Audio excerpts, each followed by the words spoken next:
Avant, la cour d'école était une cour d'école traditionnelle avec peut-être 90% en bitume. Bien sûr, on a travaillé avec les enseignants, avec les ATSEM, puisque c'est l'école maternelle, avec les parents d'élèves, avec les éco-délégués aussi, et bien sûr les services municipaux. Alors, les temps de concertation sont des temps de réunion, des temps d'échange de manière régulière, et avec compte rendu de l'évolution du projet au conseil municipal, qui a terminé les arbitrages pour prendre la décision du format définitif. Mais à 98%, nous avons tenu compte de toutes les propositions qui nous ont été faites. C'est une maîtrise d'œuvre interne. On est en régie, on a quelqu'un de spécialisé dans nos services municipaux. On a fait appel à des entreprises paysagistes, évidemment.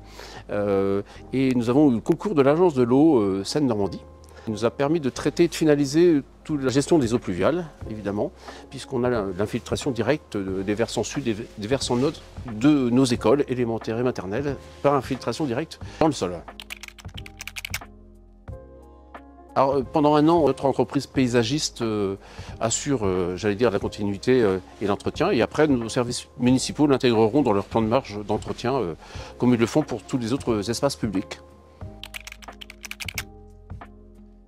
Alors, la cour a été pensée comme un espace inclusif et pédagogique. Donc, on a les espaces pédagogiques en rapport avec la nature.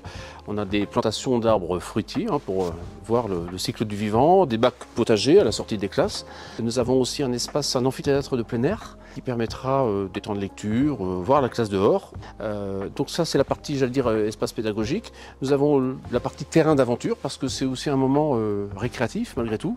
Et nous avons des huttes, nous avons un château fort. Voilà, nous avons des micados qui... Le but c'est de faire apprendre aussi aux enfants la motricité au-delà du jeu. Nous avons des tableaux qui permettront aussi de la créativité. Donc plusieurs espaces sur lesquels on a imaginé que les enfants pourraient s'épanouir.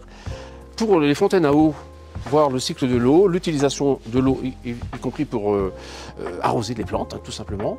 Voilà, pour appréhender la nature et les jeux, et avec le côté éducatif qui va avec. Il reste à installer ici sur toute la voie cyclable, la voie vélo, les toboggans là, pour le terrain d'aventure. Et puis voilà, on devra avoir finalisé avec quelques plantations d'ici fin septembre, sachant que tous les côtés pratiques ont été vus. Je pense aux accès toilettes, c'est un côté pratique très important. L'accès aux toilettes des enfants, c'est souvent quelque chose de sous-estimé. On le pense pour les adultes, mais on ne le pense pas assez pour les enfants. Donc là, ils ont accès direct de la cour de récréation. C'est une chose qu'ils n'avaient pas avant et qui était une source de problème, disons-le. Alors l'accessibilité, effectivement, là, tout ce qui est partie pavé drainant permet l'accessibilité directe. On a supprimé toutes les marches pour accéder à l'école. Donc voilà, ça c'est un des aspects essentiels, même qui avait contribué à la démarche initiale.